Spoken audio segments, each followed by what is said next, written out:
مدینے کی گلی کا واقعہ سنا۔ ایک عورت ہے مسجد نبوی میں نماز پڑھنے جاتی ہے۔ یہ حضرت عمر کے دور خلافت کی کہانی ہے۔ تو ایک نوجوان راستہ روک کے کھڑا ہو جاتا ہے۔ ایک دن اس عورت نے رک کر کے کہا کہ میں کتنے دنوں سے دیکھ رہی ہوں کہ تم میرے راستے میں مزاحم ہوتے ہو، کیا ماجرا ہے؟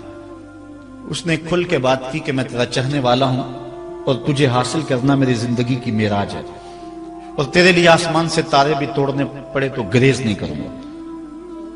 اس نے کہا اچھا، میری ایک شرط ہے۔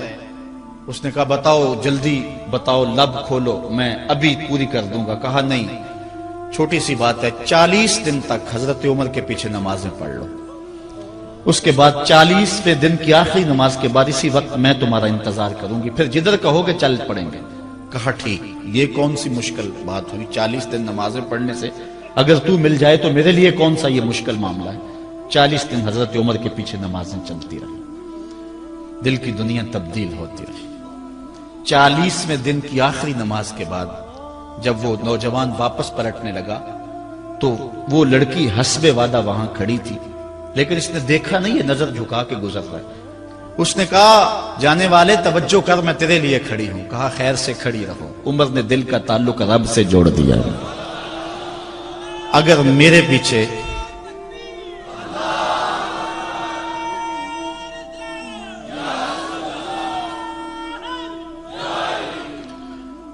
پیچھے ایک بندہ 40 سال نماز پڑھتا رہے اور اس میں تبدیلی پیدا نہ ہو تو پھر مجھے شرم آنی چاہیے کہ نہیں آنی چاہیے؟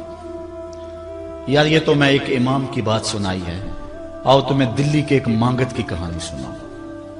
دلی کی جامع مسجد کی سیڑھیوں پہ ایک مانگنے والا بیٹھا ہوا ہے۔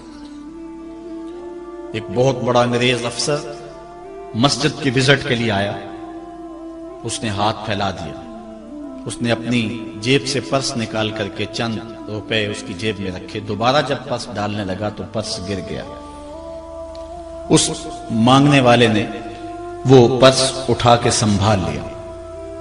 خیر کچھ وقت گزرا، 1 سال کے بعد دوبارہ وہی افسر اس مسجد کی زیارت کے لیے، مسجد کو دیکھنے کے لیے، سیر کے لیے دوبارہ آیا تو فقیر نے پہچان لیا کہ یہ وہی ہے۔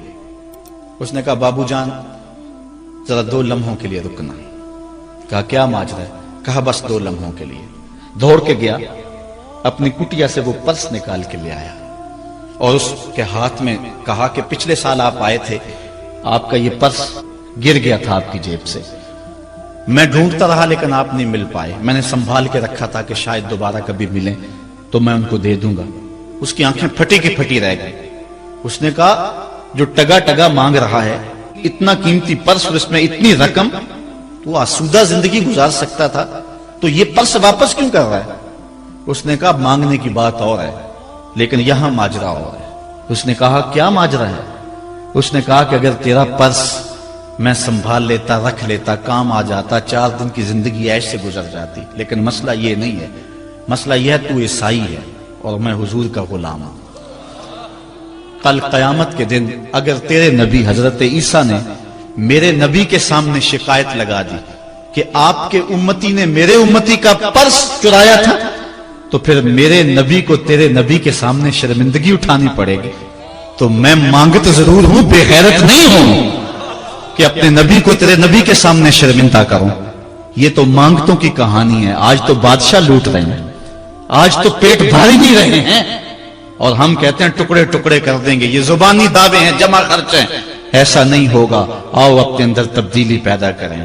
ہم اپنی ماضی کی تاریخ پڑھتے ہیں تو حیرت زدہ ہو جاتے ہیں، لوگوں میں کتنی اخلاقی بلندی تھی، آج ہمارے اخلاق لٹ گئے ہیں، آج ہمارا کردار نہیں رہا۔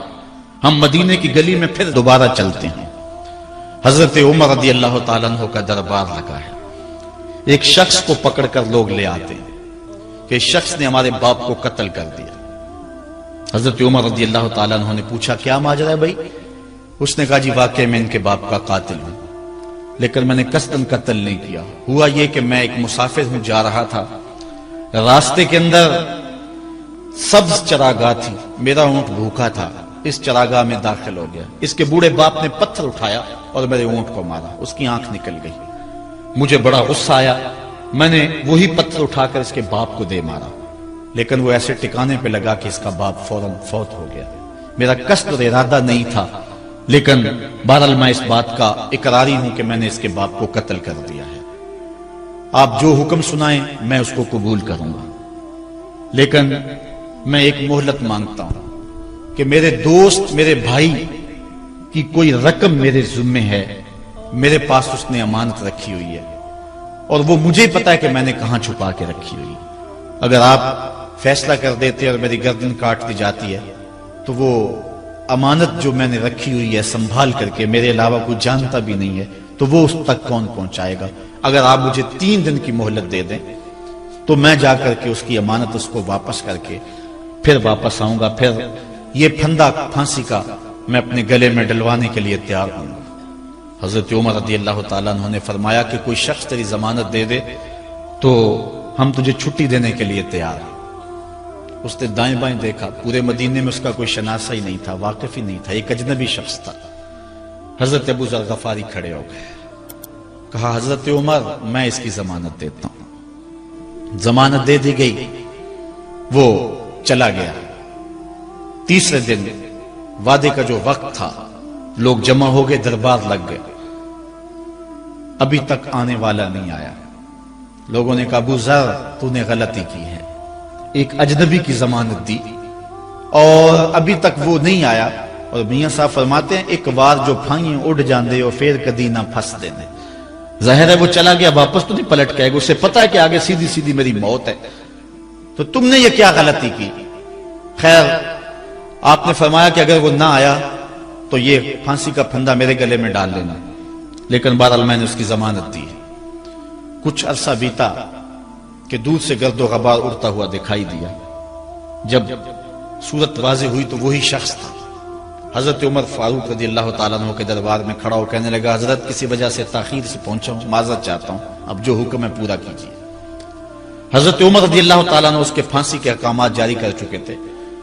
آپ نے فرمایا کہ ابو ذر یہ بتا کہ تو نے اس کی ضمانت کیسے دی جب تو اسے جانتا نہیں تھا؟